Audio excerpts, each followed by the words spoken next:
COVID has been a great tragedy for the world.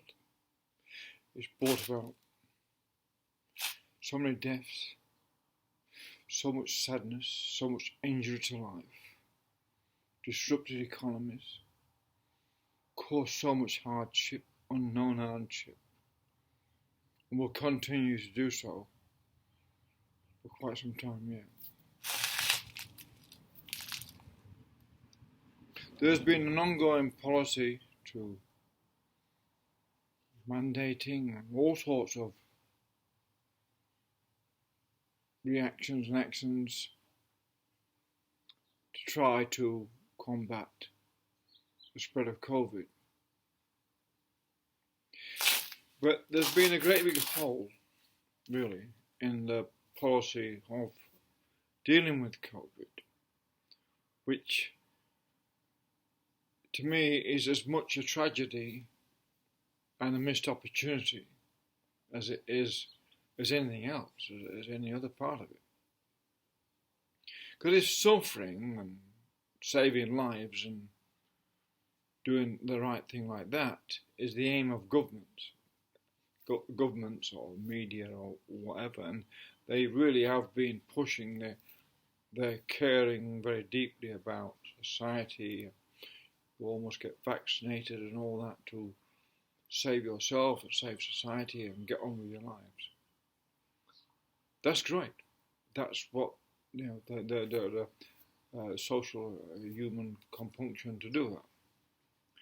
But it is a great shame in the last 2 years we see as COVID is if you look at the stratification of risk, for instance, or the risk proximity awareness, if you like, want to give it a name, a term, then it's a great shame, isn't it? Because the more comorbidity there is, the more likely people are to suffer further and greater illness from COVID or from flu or anything else, or more likely to risk flu or risk being sick anyway. But there's also a contradiction in the people themselves rushing to get vaccinated because it's going to save their lives, when their diets and their way of life has already caused them a great deal of injury. The lack of self-discipline or lack of awareness or poor habits, whatever it causes, no one's to blame. I'm not blaming anyone. I'm not into blaming people. They are the result of their history and their family and their society and their culture. So blaming people is a wrong thing to do. But the government itself and the government and the media could have got together and had a parallel campaign, in my humble opinion, a parallel campaign over the last 2 years, since they said at the beginning that comorbidity was a greater risk of COVID. And they must have had a spectacular amount of evidence and data and stats now that allows us to easily understand. The more unfit you are, the more prone you are to coming down with disease, whether it's COVID or cancer or bowel cancer or diabetes. There's an illness effect, regardless of COVID. Forget COVID for a moment. It's about being fit and well that matters. It's both an intellectual journey, if you like, and a sort of a spiritual one at the same time, to try to keep yourself as fit and strong and well as you can, for as long as you can. It doesn't cost anything to keep fit and well. In fact, it's a great saving because you're not spending lots of money on things you don't need to consume that make you ill. That if you overconsume, there's nothing wrong with enjoying a piece of chocolate and ice cream or a Macca's or anything. But when you overindulge in those things, alcohol or anything, everyone likes to drink and whatever. But if you're overindulging all the time, by habit, by being bored or whatever, then you're doing yourself harm regardless of COVID. Regardless of COVID. It's the health of society that surely should have been focused on at the start by everyone, all authorities, because the reduction in cost of healthcare, the cost of healthcare is phenomenal. It's a phenomenal problem for governments to deal with healthcare. Yet the simplest way to reduce the cost of it is by getting society healthier and healthier. And if it's about profit, it's about changing the profit system. It's about looking at new ways of creating profit from being healthy and eating right and stuff like that.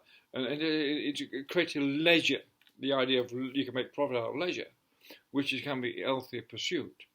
Is also, you have to rethink out of the square, out of the box if you like, how to continue profits for corporations, because that seems to be so important. But cooperating, if you like, with a natural process to improve people's lives that is positive and pragmatic. So I find from the beginning of COVID, I've done all I can to get as fit and healthy as I can because I'm scared of this disease. I'm scared of flu, I'm scared of colds and all that. And so I try to keep myself as fit and healthy as I can. And it doesn't cost anything to go for a walk, to do push-ups, to do gardening. It costs nothing. You don't have to go to a gym. I would never like to see it in a gym, but you don't have to do anything much to keep fit. Just don't eat as much. Learn how to, don't go without food 12 hours a day or whatever. Stop eating every 5 minutes. Stay away from the fridge. Learn to eat more nutritious food. It's not difficult. It can be fun. Cooking is great fun. The greatest fun in the world is cooking a satisfying, healthy meal. For your family, for your kids, for yourself. It doesn't matter who's a cook in the house. Father or mother, it's irrelevant. What's sex to do with cooking? Nothing. Gender has nothing to do whatsoever to do with cooking a good meal. It should come naturally to all parents.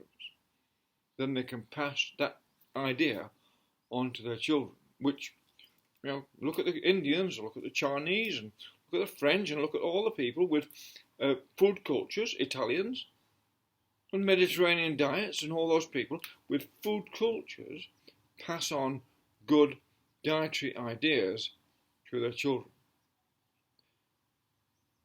It's not perfect. There's always people who break into the more decadent lifestyle with food. But those cultures, if you've noticed, have this great tradition because their diets are based on some sort of understanding of nutrition. So there's something to learn from that. And it's the countries in the West that have seem to have no culture of food, no food culture, that seem to also be more prone to more illnesses from COVID. And it's a shame that governments, media and all that have not pushed the idea at a parallel rate each day about getting fit and healthy and well as a means of dealing with illness regardless of COVID. COVID is just another illness. After all, after cancer and heart attacks, smoking causes and all the other illness, it's just another illness that has to be dealt with. And dealing with illness all over as a holistic approach is, I think, the best way to deal with COVID. Thank you.